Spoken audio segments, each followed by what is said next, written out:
بسم اللہ الرحمن الرحیم نحمده ونصلی علی رسولہ الکریم۔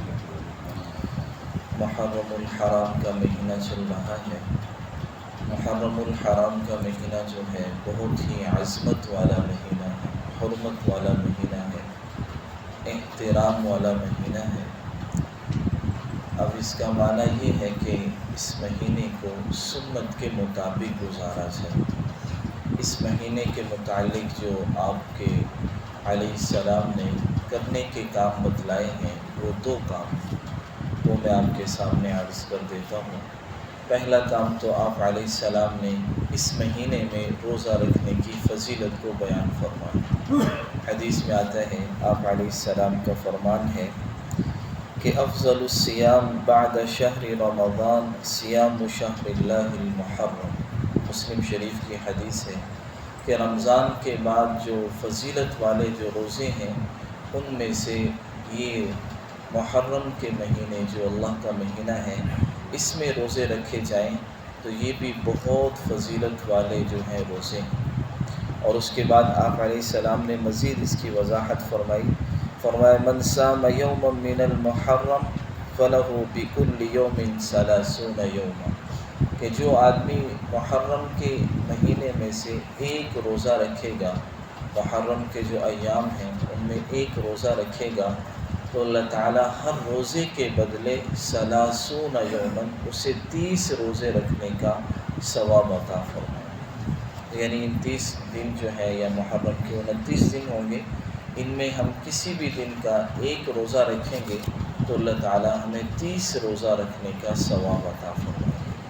اور خصوصی طور پر جو آپ علیہ السلام نے ایک حکم فرمایا وہ عاشورے کا روزے کا حکم فرمایا۔ آپ علیہ السلام کا فرمان ہے صوموا یوم عاشورہ، کہ یوم عاشورہ یعنی 10 محرم کے دن کا تم روزہ رکھو۔ اور ساتھ آپ علیہ السلام نے ایک بات اور یہ بیان فرمائی، جب آپ نے یہ حکم بیان فرمایا تو صحابہ نے آپ کو بتلایا کہ اس دن تو یہودی بھی روزہ رکھتے ہیں۔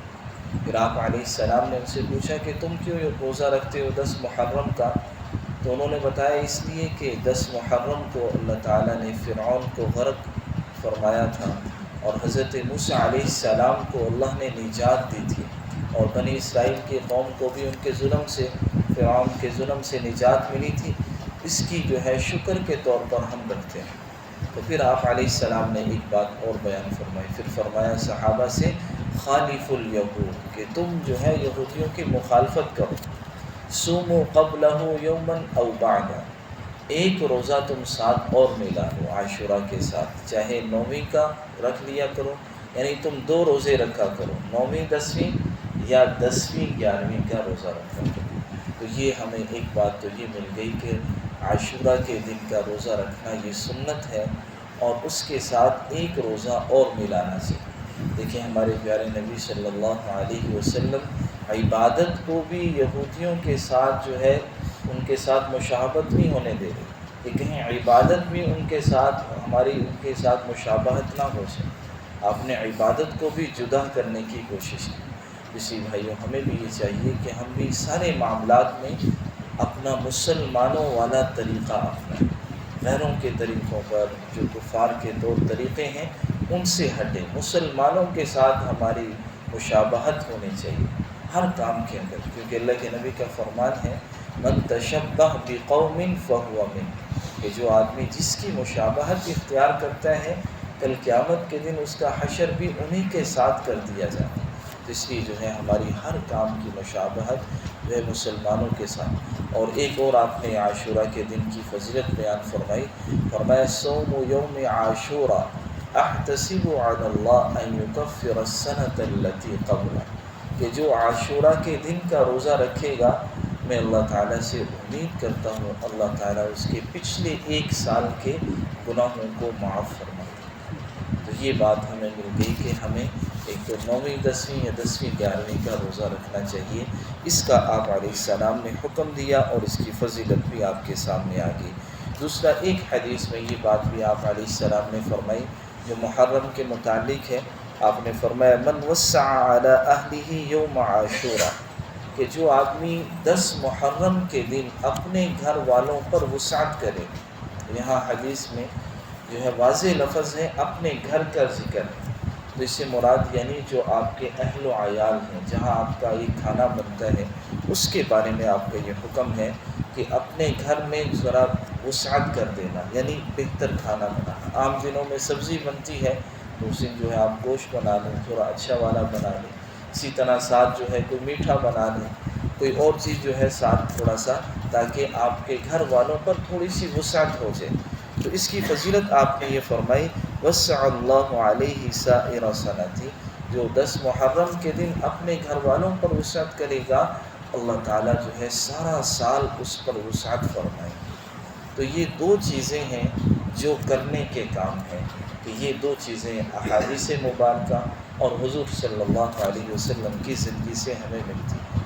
باقی بھائی دوستوں، بہت ساری چیزیں بدعات اور خرافات جو ہے مسلمانوں میں آ چکی ہیں، ان سے ہمیں پرہیز کرنا چاہیے۔ اب دیکھیں، آپ کو کرنے والے کام پتہ چل گئے تو باقی آپ کو پتہ ہے کہ اور جو اس کے کام ہیں ان کا کوئی جو ہے دین سے، شریعت سے، حضور کی زندگی سے تعلق نہیں۔ آج کل بہت ساری بدعات جو ہے اس طرح کی ہو رہی ہیں کہ جو ہے تعزیہ نکالنا، اسی طرح نوحہ کرنا، اور جو ہے عورتوں کا جو ہے زور زور سے چیخنا، اسی طرح نامحرم مردوں کے ساتھ مجالس میں شریک کرنا، مردوں کا ماتم کرنا، اور محرم الحرام کو غم کا مہینہ کہنا، اسی طرح کالا لباس پہننا، اور محرم کے اندر شادی وغیرہ نہ کرنا، یہ ساری چیزیں بھائی دوستو ان کا دین سے کوئی تعلق نہیں، کیونکہ بھائی دوستو حضور صلی اللہ علیہ وسلم ہمیں پورا دین بتلا کے گئے، تو ہمیں اس دین کو اپنانا چاہیے، اس سے آگے پیچھے نہیں کرنا چاہیے۔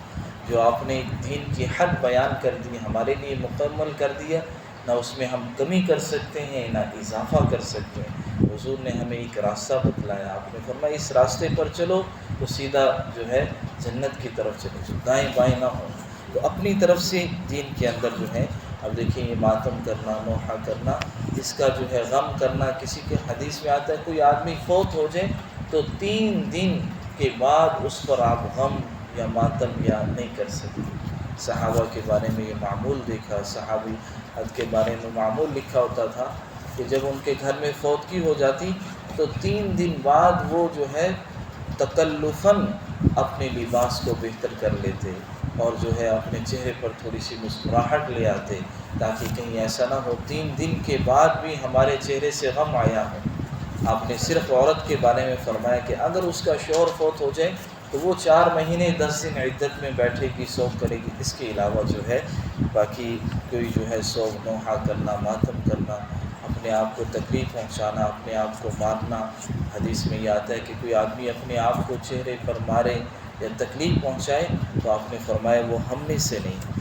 اور باقی بھائی دوستو، حضرت حسین رضی اللہ تعالی عنہ وہ بہت بڑا مقام رکھنے والے ہیں، حضور صلی اللہ علیہ وسلم کے نواسے ہیں، اور جو ہے حضرت علی، حضرت فاطمہ رضی اللہ تعالی عنہما کے لخت جگر ہیں، اور ہمارے سر کے تاج ہیں۔ بلکہ جیسے میں نے جمعے میں یہی باتیں بڑی تفصیل سے عرض کی تھیں کہ سارے صحابہ جو ہیں وہ ہمارے لیے بہت بڑا مقام رکھتے ہیں۔ اگر کسی ایک صحابی کا بھی دل میں ہمارے دلوں میں تھوڑا سا بھی بغض آ گیا کسی صحابی کے بارے میں، بھائیو ہم ایمان سے خارج ہو جائیں۔ کبھی ایسی کسی مجلس میں شریک نہ ہوں جہاں صحابہ پر نعوذ باللہ کوئی اس طرح کی غلط بات کرتے، ورنہ وہ ہمارا ایمان اس سے ختم ہو جائے۔ جب قرآن میں اللہ نے کہہ دیا میں ان سے راضی ہوں، تو میں اور آپ کی کیا ہے کہ ہم ان کے بارے میں بات کریں۔ اللہ نے کہا سارے صحابہ جنت میں جائیں، حضور نے فرما دیا کہ میرے تمام صحابہ جو ہے جنت کے سر جو ہے، فرمایا تمام صحابہ جو ہے میرے وہ ستاروں کی مانند ہیں، جس کے پیچھے چلو گے رہنمائی پا جاؤ گے۔ تو ہمارے لیے یہ نہیں ہے کہ ہم کسی ایسی مجلسوں میں شریک ہوں جہاں نعوذ باللہ صحابہ کا احترام نہ ہو۔ اور اسی طرح بھائی دوستو، تو بعض لوگ جو ہے حضرت حسین رضی اللہ تعالیٰ عنہ کے نام پر سبیل وغیرہ لگاتے ہیں۔ دیکھیں بھائی دوستو، کسی کو بھی پانی پلانا یہ بہت بڑی فضیلت کی بات ہے۔ جہاں آپ دیکھیں پانی کی ضرورت ہے، آپ وہاں پانی کا انتظام کر دیں، یہ بہت بڑا ثواب ہے۔ بلکہ ایک گلاس پانی پلانے پر بہت سارے لوگ ایسے ہوں گے صرف انہوں نے کسی کو ایک گلاس پانی پلایا ہوگا، اللہ اس پر ان کی مغفرت فرما دے۔ کسی کو ایک وقت کا کھانا کھلایا ہوگا، اللہ کی رضا کے لیے اللہ ان کی مغفرت فرما دے۔ ایسے واقعات حدیث میں ملتے ہیں۔ لیکن بھائیو، اس سبیل کا محرم کے ساتھ کوئی تعلق نہیں ہے کہ اس کو جو ہے آپ ان دنوں کے ساتھ جوڑ لیں اور جو ہے ان کے ساتھ اس کا تعلق رکھیں کہ انہی دنوں میں ہمیں سبیل لگانی ہے۔ ایسا نہ کیجیے کہ یہ سبیل حضرت حسین ہے، ایسا کوئی اس سے تعلق نہیں ملتا۔ اور اسی طرح بعض لوگ جو ہے کھانے وغیرہ بناتے ہیں اس نیت سے کہ یہ نیاز حسین ہے، نظر حسین ہے۔ بھائیو، یہ بات بھی بہت ہی، یہ اگر آپ نے اللہ کے لیے نہیں بنایا، نیاز حسین، نظر حسین کے نام پہ بنایا، تو اس کا بنانا، پکانا اور کھانا یہ سب حرام ہو جائے گا، کیونکہ نظر صرف اللہ کے لیے، غیر اللہ کے لیے کوئی چیز نہیں بنا سکتے آپ۔ جو چیز آپ نے بنانی ہے، پکانی ہے، دینی ہے، وہ اللہ کے نام پہ دیں۔